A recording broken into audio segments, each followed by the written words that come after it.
Hi guys, and welcome to your daily tarot reading for Sunday the 6th of September 2020. Thanks for joining me. I'm using the Wheel of the Year Tarot. Let's see what the cards want you to know for Sunday the 6th of September.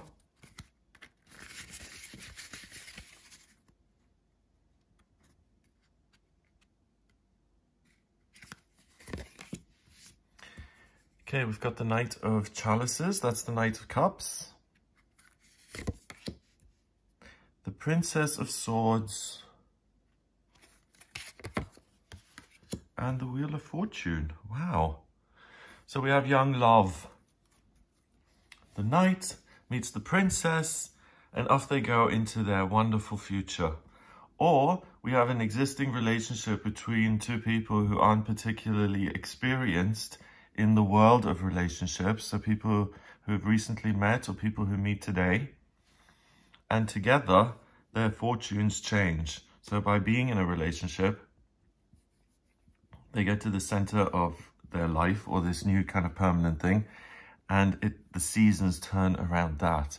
So it's very much about relationships, and it's about two imperfect people meeting each other and connecting with one another and transitioning into a different life. The Wheel of Fortune in the tarot is usually very much about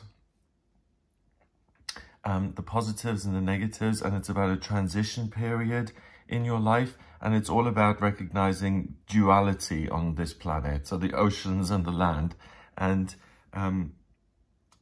positive changes and negative changes. Here we've got the 4 seasons, and it's nature changing over and over and over again in this endless cycle, and we've got the pentacle at the very center of that, so that's spirit over matter. So two spiritual beings find each other today in whatever incarnations they've taken on.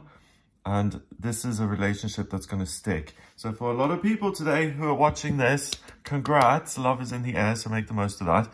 The cards themselves, the Knight of Cups is in the middle of the court cards. So we've got the page who's totally inexperienced and a beginner. Then we have the Knight, extreme. And then we have the King and Queen who mastered the element of cups, which is water, feminine, and it rules everything to do with connection, really. So it's connection to spirit, it's love, it's music, it's relationship, it's family. Everything that kind of governs the domestic inner sphere of life, the people who are nearest and dearest and closest to you. So the Knight is extreme because he gets on his horse at 5 in the morning and shows up outside your window looking like this, saying, I love you so much, here, take this cup. It's a bit much. Other times, you're expecting some sort of attention and he's crying and totally occupied, or she's crying because she's got a paper cut and she just can't get over it. So it's emotional,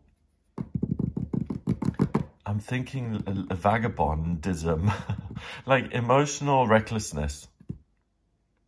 Yeah. And not being reliable is the main thing. Really being in this huge, amazing mood and everything's hunky-dory and peachy and butterflies and liberation and love and romance. And then it's like the steam goes out of it and it becomes this, I can't help myself and emotions overcome everything I'm doing. So the Knight of Chalices really represents this almost bipolar emotional presence. I can't decide, too much and too little. So the one thing to watch out for is to realize, first of all, hooray, that you're in touch with your feelings and you're ready to love. We've got Taurus there, ruled by Venus, the planet of love and beauty and creativity. With the Knight, there is a lot of feeling there. Just be aware that it might not be as straightforward as you might like, and that there may be ups and downs and emotional kind of highs and lows woven into the energy that comes through today. So just be aware of that. Princess of Swords, and that's something we all, have learned to deal with as we've grown up over the years. If, we can't just throw a temper tantrum when there's a queue in the supermarket. We kind of suck it up and say, okay, reality, fact of life. And we deal with our emotions. So you might have to exercise those muscles. The Princess of Swords is similar, but she's a princess, so she's elevated. She's the next step up She's between the knight and the queen. So yeah, princess. And the princess, I love that word, princess. Princess. Hello, princess. Okay, princess is sitting on the battlements, cannons at the ready. She's the lookout, and she's got a knife ready. She's really hardcore, this chick. She's just like super badass. Anyone comes along, she's going to take them out herself. And the Queen of Swords is a woman who's really, she does use this sword in the, what is it? The executive and the legislative and the judiciary. She uses it in the sense of, she uses the heavy sword of the law to make decisions that affect other people's lives. The princess prefers kind of martial law. She goes down and she just stabs someone in the gut and eviscerates them herself. So she takes justice into her own hand. It's kind of this ability to be super almost bloodthirsty in your thinking. So full of revenge. Interesting, because the princess and the Queen of Swords usually aren't about that. They're usually about making tough decisions, being able to decide and using your mind as a tool. Okay, and the princess is one step down. Okay, so yes, there's an excess, again, extremes in thinking. So someone stole my parking space, so I'm going to get, you know, the cannons out and stab them.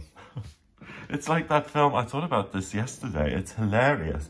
That, I think it's hilarious anyway. That film from the 90s, Serial Mom, by John Waters. And it's this mother, she loses it. And a teacher gives one of her kids like a B- on a report card or something. So she murders the teacher because that's outrageous. How dare you give my children a B-. It's just super camp and hilarious. And it's about overreacting to things like that. And the princess, someone snubs her and she gets vicious. You know, she waits for them in the parking lot, or she sees the flaw in the Louvre, the security system. She sees the flaw there, that they've got a blind spot, and she decides to break into the Louvre and steal the Mona Lisa. And she could pull it off. The Princess of Swords is the kind of person who's so reckless in their thinking that they can really achieve the impossible. You know, like an 18-year-old who wins the Olympics. Everyone else would have said, no, you can't do it. But it's this one person that does break through. And then the next year, every 17-year-old is through to the Olympics. You know, it's that kind of thing, like the world record. And then the next year, everyone breaks it. It's weird. Well, it isn't. It's because it's like enlightenment. One person does it and it gets easier for other people to do. It's like breaking the world record in running. One person does it and the next year, everyone suddenly can do it. So the thing I've got here is recklessness. And it's recklessness in terms of your feelings and in terms of your thinking. So I would not recommend huge, big decisions like moving house, deciding to end a relationship, deciding to, really uproot yourself based on a whim. You can see the leaves blowing through here. It's very blustery, making her crazy. And then we've got all the butterflies flying around. So there's a lot of distraction and it seems urgent and it seems like changes in the air and something has to happen. And yes, what is happening is that you can exercise your decision-making abilities, especially as and when they pertain to your feelings and to what and who you love, and you can become a little bit more even-keeled in your feelings and in your thinking and the way you express that, rather than making grand gestures, huge promises, and then not showing up, that kind of stuff. The wheel, finally, it is the 10th card of the Major Arcana, so it's about transitioning from one time to the other, and it's about looking at life from the bigger picture.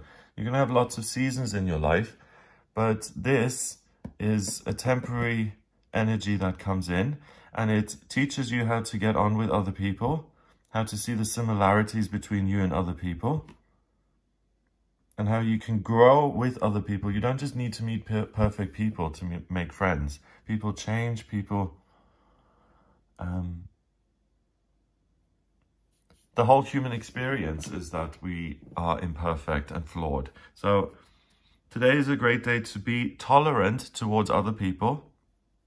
And because you're more tolerant, you will find that you make connections with people and that those connections feel easy. There's something that you know in the other person. There's something that you're already familiar with.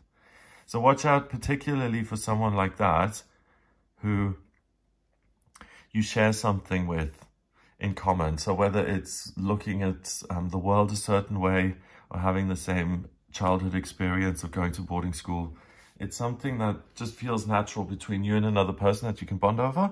And it's likely that you form a relationship with another person, or most likely with another person, or not really a place or a thing. I suppose you could fall in love with something that makes you think and that fascinates you for the next couple of years, like, I don't know, getting into butterflies or something, or figuring out a difficult mathematical formula, something that really challenges you to grow intellectually and emotionally. So it could be meditation that you fall in love with today, and the relationship is in place for a while, and it will form a part of your future. So really be aware of the people who show up in your life today, who you feel comfortable around, who could teach you something, and who you would like to see more of, because you can really make something happen between the two of you today, so that you see each other as such, and that you can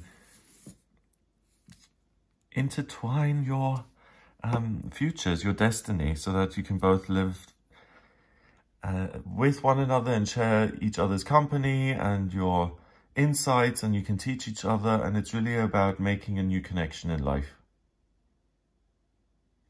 Amazing. Number-wise, we've got court cards. 1 and 1 is 2, and 10 is 12. 12 is 3, 1 and 2 is 3. 3 is about new beginnings and communication. So you see new people, and as a result of that, times are going to change. Changes in the air. The times are changing. And the first change that you'll notice is that there's a new loving presence in your life. So keep your eyes and ears open here on Sunday, the 6th of September. Have a wonderful day. If you'd like a personal reading with me, please get in touch via my website, gregoryscott.com. If you like the video, please give it a thumbs up, hit subscribe, and share the video online. Have an amazing day, and I'll speak to you tomorrow.